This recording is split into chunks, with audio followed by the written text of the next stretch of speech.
Good evening, children. Today we will start with the first chapter of Organic Chemistry of class 12.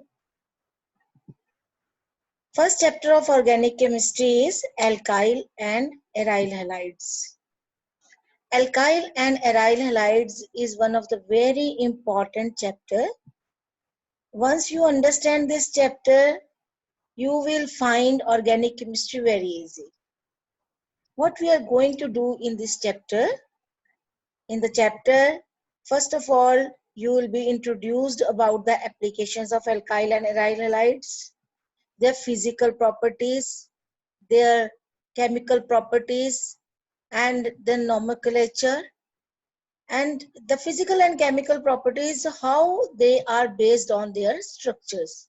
That is, we have to come across their classifications also, the types of different alkyl halides and aryl halides also. So let us start. I'll be sharing screen with you. Just look at the screen.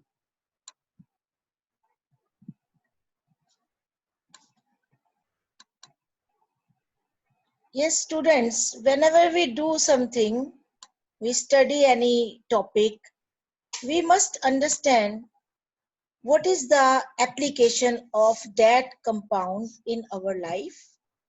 Alkyl and aryl halides are not only important industrially, but they are very important in our day-to-day life also. Haloalkanes, how they are formed? Haloalkanes are formed by replacing one of the hydrogen atom of the alkanes by a halogen atom. And what is a halogen atom? You know that chlorine, bromine, iodine, fluorine, all these are halogen atoms.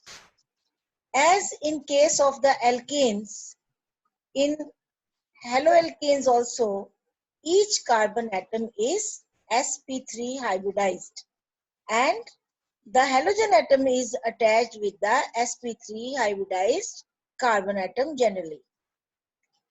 In haloarenes, the halogen atom is attached to a benzene ring, and you know that each carbon atom of the benzene ring is sp2 hybridized.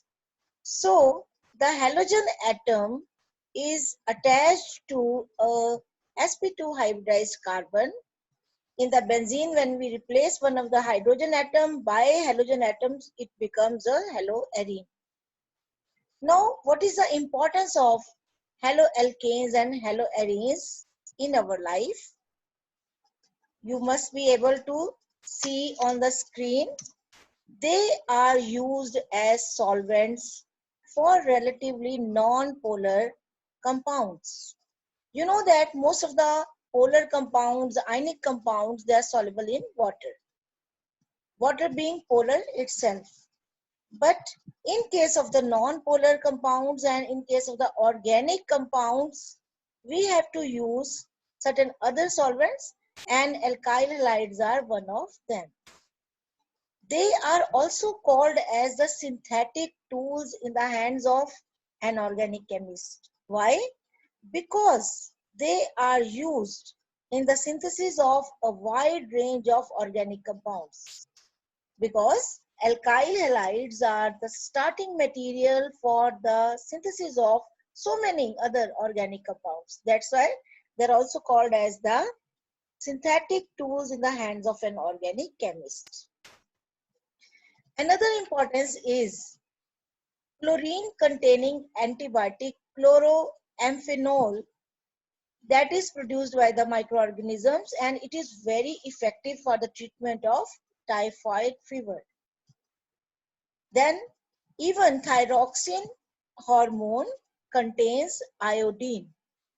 So it is also one of the iodoalkane, alkyl halide.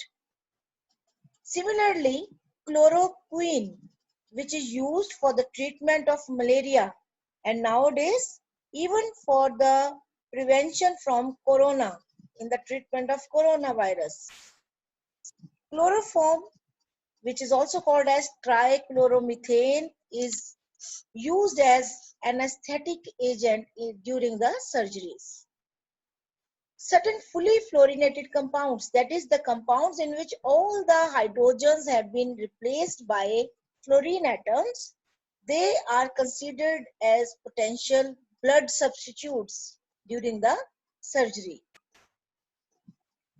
Let us see the classification of the haloalkanes and haloarenes.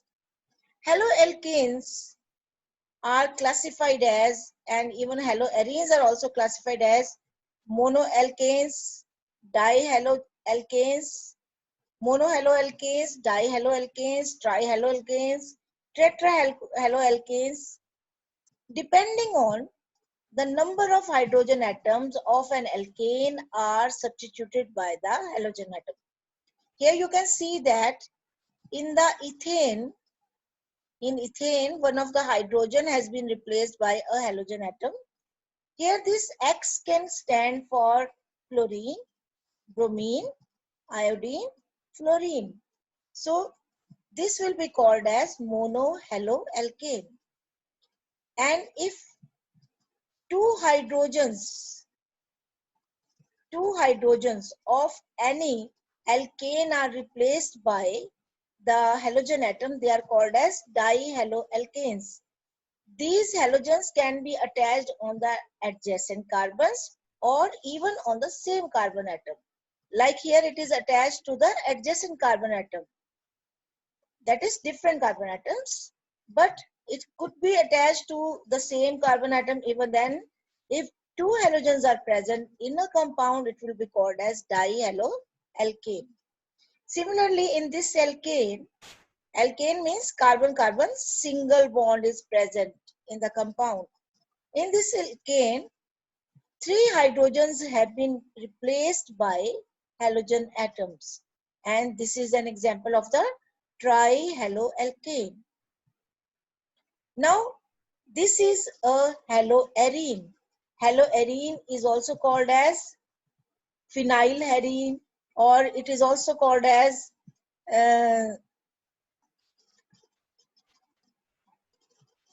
like you call it as haloarene, but you can write it as ARX, or you can write it as PHX. You can write it as C6H5X. Here again, if one of the hydrogen atom of the benzene is replaced by halogen atom, this is called as monohaloarene. And if two halogens are present on the benzene ring, this is called as a dihaloarene. If three hydrogens on the benzene ring are replaced by the halogen atom, it is called as trihaloarene. And again I am telling you, it is not necessary that the two adjacent hydrogen is replaced or three adjacent hydrogens is replaced. They can be replaced even on the alternative carbon atom, right? Or you can attach halogen atom at carbon 1 or carbon 4 also. Even then, if two halogens are present, it will be called as dihaloarene. If three halogens are present on the benzene ring, it is called as trihaloarene. So it is a simple classification. You can see here monohalogen compounds, dihalogen compound, trihalogen compound, tetrahalogen compound, or polyhalogen compounds. This is how, depending upon the number of halogen atom in a haloalkane, we can classify the haloalkanes. Now, we can also classify haloalkanes or alkyl halide. Haloalkane is the IUPAC nomenclature, and alkyl halides, they are called as alkyl halide in the common nomenclature. Further, we can also classify haloalkanes into the primary, secondary, or tertiary alkyl halides, depending upon the nature of carbon to which halogen atom is attached. Let me show you the example. For example, here at the center, it is considered that it is the carbon atom attached to one of the alkyl group. You know that children, alkyl group is CnH2n plus 1. It can contain any number of carbon atom. It can be methyl, ethyl, propyl, butyl, any alkyl group. So if the carbon atom is attached further to one carbon atom, because each alkyl group contains one carbon atom, or the carbon atom is not attached further to any of the carbon atoms. Suppose there is present hydrogen. Even then, this carbon could be called as a primary carbon atom. Now, because the halogen atom is attached to the carbon atom, which is itself a primary carbon atom, that's why it is called as a primary alkyl halide. And here, the carbon atom to which halogen is attached is further attached with two carbon atoms. That's why this carbon was a secondary carbon, and this alkyl halide becomes secondary alkyl halide because halogen is attached with the secondary carbon. Here, this carbon atom, the central carbon atom, is attached to three carbon atoms, right? So this is a tertiary carbon atom. And now because halogen is attached to the tertiary carbon atom, this becomes a tertiary alkyl halide, right? So again, based upon the type of carbon to which halogen is attached, alkyl halides can be classified into primary, secondary, or tertiary alkyl halides. Let us repeat rapidly what we have done today. We have done what are alkyl halides and aryl halides, and how can they be classified depending upon the number of halogen atoms present in the alkyl and aryl halides. Secondly, how can they be classified depending upon the nature of the carbon to which halogen atom is attached, whether it is attached to a primary carbon, secondary carbon, or tertiary carbon. So that's all for today, and tomorrow first I'll be asking you certain questions and then we will restart. Thank you.